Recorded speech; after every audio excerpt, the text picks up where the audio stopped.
Salam. Sekali lagi salam.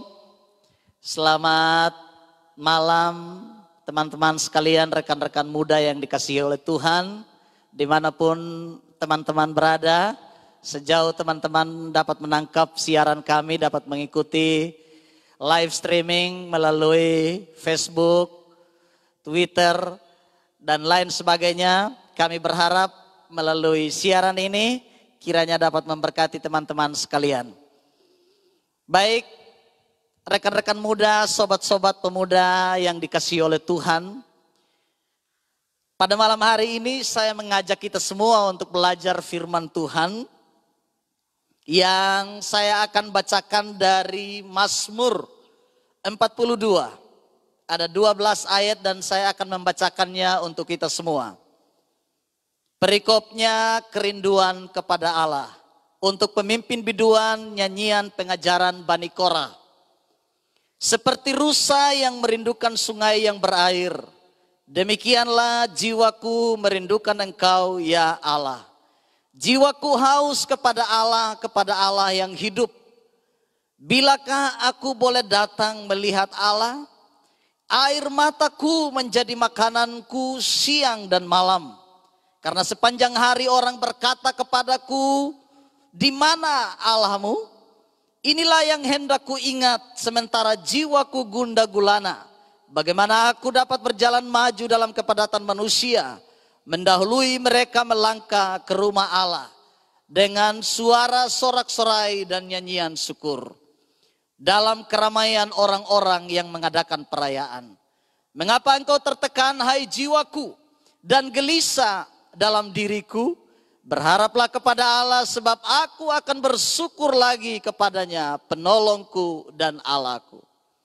Jiwaku tertekan dalam diriku, sebab itu aku teringat kepadamu.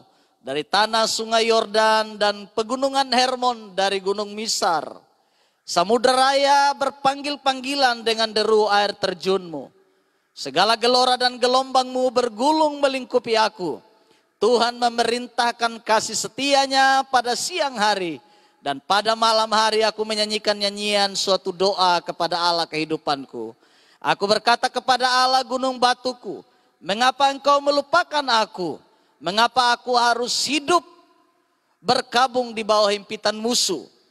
Seperti tikaman maut ke dalam tulangku, lawanku mencela aku. Sambil berkata kepadaku sepanjang hari, di mana Allahmu? Mengapa engkau tertekan hai jiwaku? Dan mengapa engkau gelisah dalam diriku? Berharaplah kepada Allah, sebab aku bersyukur lagi kepadanya, penolongku dan Allahku. Teman-teman sekalian yang dikasihi oleh Tuhan, sebuah renungan yang akan saya sampaikan kepada kita pada malam hari ini. Dengan tema sederhana, mengapa engkau tertekan hai jiwaku? Pertanyaan ini menjadi pertanyaan yang menggambarkan keadaan pemazmur yang sedang mengalami tekanan yang luar biasa di dalam hidupnya. Ia berkata, mengapa engkau tertekan hai jiwaku dan gelisah di dalam diriku. Ini sebuah kenyataan yang dialami oleh kita semua. Siapapun kita. Anak-anak muda, remaja, bahkan orang tua sekalipun. Kita sedang mengalami ini sekarang. Kita sedang mengalami tekanan di dalam jiwa kita. Kita sedang mengalami kegelisahan. Pemazmur mengungkapkan ini dalam nyanyian yang sungguh luar biasa yang dinyanyikan oleh Bani Korah. Bani Korah adalah salah satu kelompok penyanyi yang melayani di bait suci, yang melayani di bait Allah. Mereka setiap waktu, setiap saat mereka melayani Tuhan dengan pujian dan penyembahan mereka di bait Allah. Namun pada saat tertentu seperti nyanyian Bani Korah ini, mereka sedang mengalami tekanan dan kegelisahan di dalam jiwa mereka, di dalam diri mereka. Membuat mereka letih lesu, membuat mereka bimbang, membuat mereka tidak berdaya. Keadaan ini sungguh membuat pemazmur tidak bisa berbuat banyak. Teman-teman sekalian, saudara-saudara sekalian yang dikasihi oleh Tuhan, dalam nyanyian ini, dalam nyanyian Mazmur ini, saya akan sampaikan beberapa hal kepada kita. Mengapa Bani Korah mengalami tekanan di dalam jiwanya? Mengapa dirinya begitu gelisah? Ada 3 hal yang dapat saya sampaikan kepada kita. Yang pertama adalah Bani Korah mengalami masa-masa di mana ia kehilangan hubungan dengan Tuhan. Ia kehilangan persekutuan dengan Tuhan.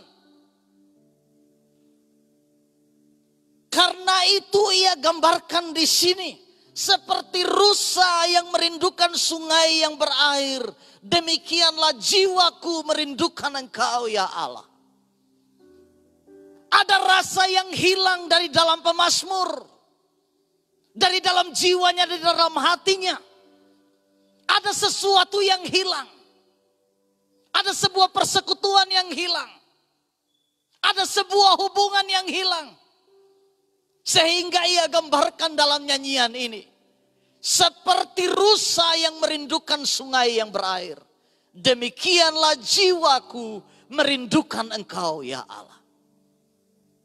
Hal ini yang menyebabkan Bani Korah atau pemazmur mengalami depresi rohani. Mengalami kegelisahan rohani. Mengalami tekanan di dalam jiwanya. Karena ia kehilangan persekutuan dengan Tuhan. Berapa banyak anak-anak Tuhan, anak-anak muda akhir-akhir ini kehilangan persekutuan dengan Tuhan. Namun mereka tidak menyadari hal ini. Banyak orang tidak menyadari hal ini. Mereka kehilangan persekutuan dengan Tuhan. Kehilangan hubungan dengan Tuhan. Bani Korah mengungkapkan ini dalam nyanyiannya. Seperti rusa yang merindukan sungai yang berair. Demikianlah jiwaku merindukan Engkau ya Allah. Jiwaku haus kepada Allah yang hidup. Itulah ungkapan rasa hati. Ungkapan kegelisahan yang dialami oleh Bani Korah. Teman-teman sekalian yang dikasihi oleh Tuhan. Itu hal yang pertama. Kemudian hal yang kedua yang dialami oleh Bani Korah. Mengapa ia begitu tertekan dan mengalami kegelisahan di dalam jiwanya. Ia tidak lagi bisa beribadah di bait Allah. Ia tidak bisa lagi beribadah di bait Allah. Ia ungkapkan di dalam ayat yang kelima di sini dikatakan, inilah yang hendak ku ingat sementara jiwaku gundah gulana.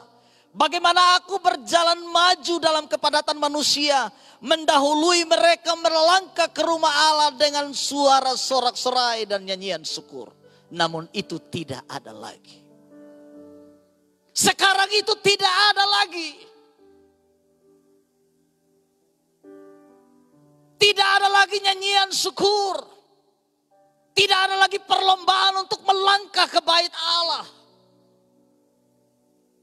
Beberapa penafsir mengatakan bahwa nyanyian Mazmur ini, nyanyian Bani Korah ini dinyanyikan pada saat orang Israel berada di dalam pembuangan ke Babel.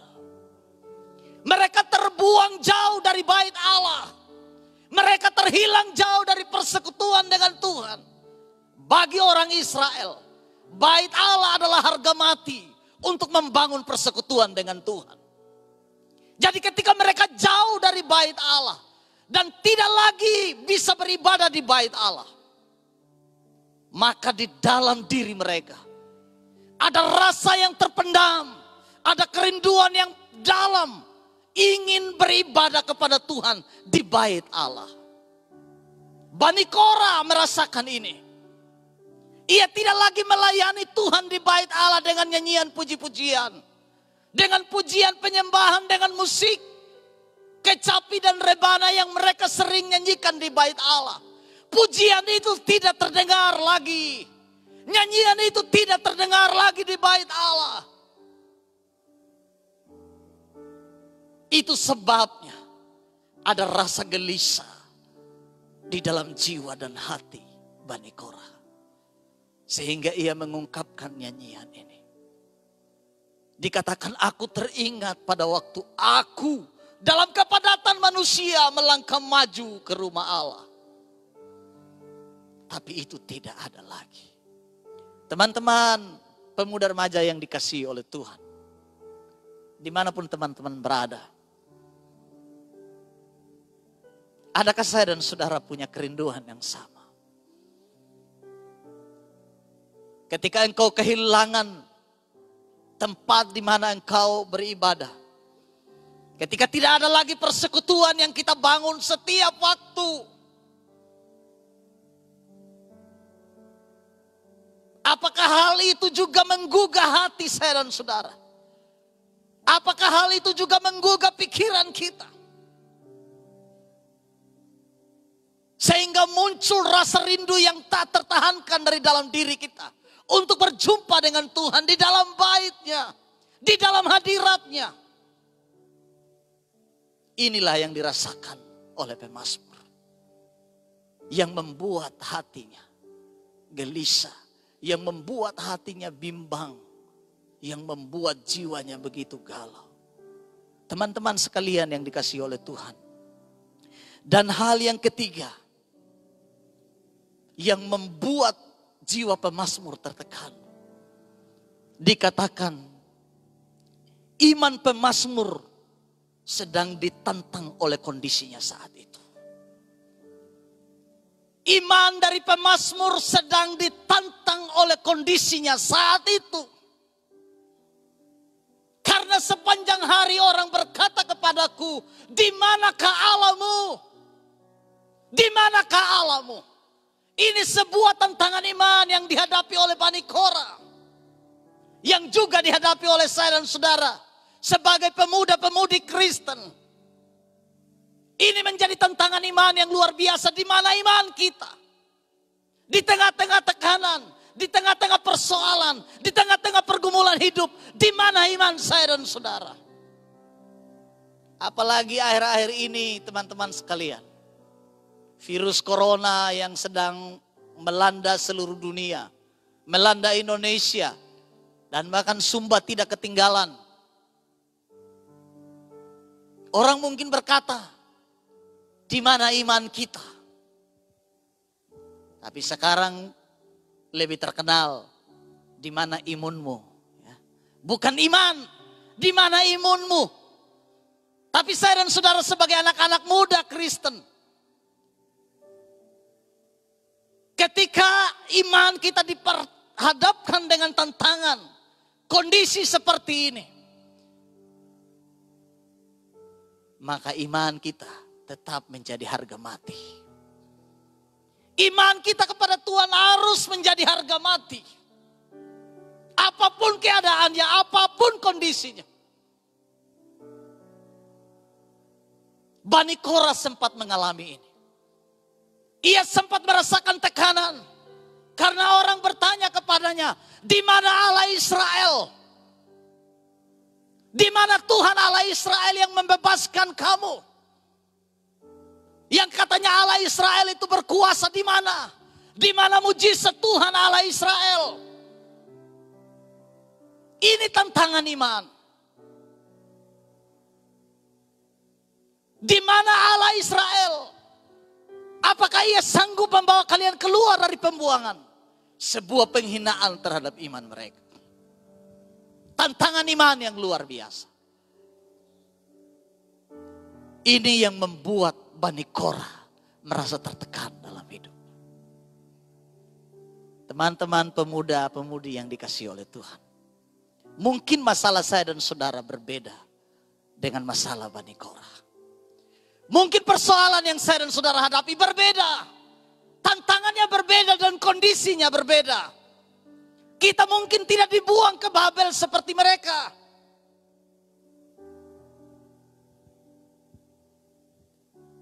Persoalan kita mungkin berbeda. Tetapi tahukah saudara, iman kita tetap sama. Amin.